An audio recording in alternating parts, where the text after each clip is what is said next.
Bem, quanto à forma do ato processual, é preciso fazer um apanhado. Vamos lá no direito romano, primeiramente. Então, para o direito romano, a forma ela se sobrepunha inclusive ao conteúdo. Então, para o direito romano, né, a forma era mais importante até do que o próprio ato. Então, o direito romano ele é pontuado por um excesso de formalismo, né, de formalidades exageradas e muitas vezes, né, imotivadas. O leigo. O cidadão leigo, ele sempre desejou um sistema livre de formas. Por quê? Porque ele costuma debitar, né, o longo tempo de duração do seu processo a esse rigorosismo, a esse excesso de formalidades. Então o leigo, ele sempre desejou, ele sempre ansiou por um sistema de liberdade total.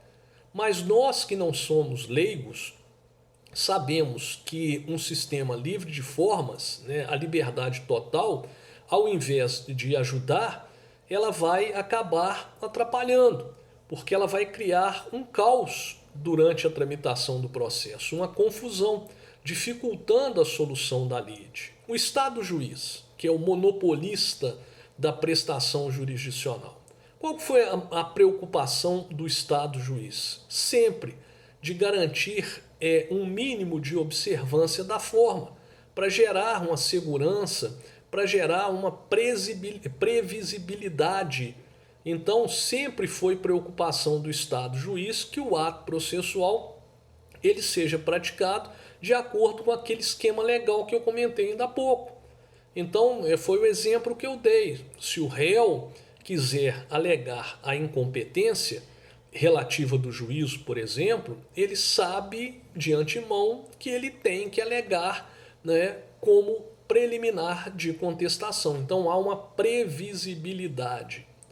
Aí eu posso dizer para os senhores que o direito brasileiro ele adotou uma solução mista.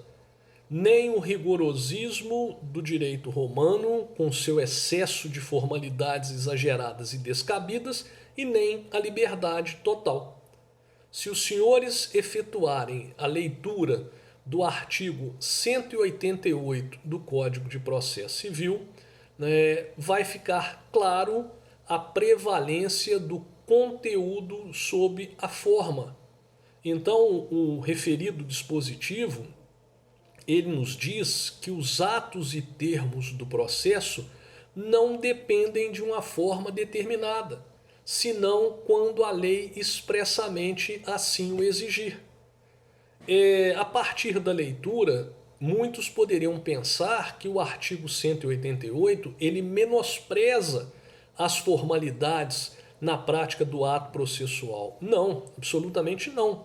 O artigo 188 ele não menospreza as formalidades a serem observadas na prática do ato. Ele simplesmente estabelece que, se apesar da forma o ato for praticado por um outro modo, por uma outra maneira, e atingir a sua finalidade essencial, preserva-se esse ato, salvo, muita atenção para essa observação, quando houver previsão expressa de sanção de nulidade para o caso de não ser observada a forma. Aí sim, né? Neste caso, quando houver previsão expressa de uma sanção de nulidade para não observância da forma, aí nesse caso não se aplica a regra liberal do artigo 188. Né? Em várias oportunidades, o legislador ele estabelece requisitos para a validade dos atos processuais. 319, petição inicial, se ela não observar os requisitos, ela pode ser considerada inepta. Né? 489, estrutura formal da sentença. O que nós estudamos? Uma sentença sem fundamentação é uma sentença inconstitucional e ilegal. Né? Uma sentença sem a parte dispositiva não é sentença, é ato processual inexistente. né, lá na citação com hora certa, que nós vamos estudar no futuro, se não forem observadas as formalidades do 252 e do 253, a citação não vai ser considerada válida. Então, em diversas situações, o legislador ele fez a previsão de requisitos da validade para a validade do ato jurídico.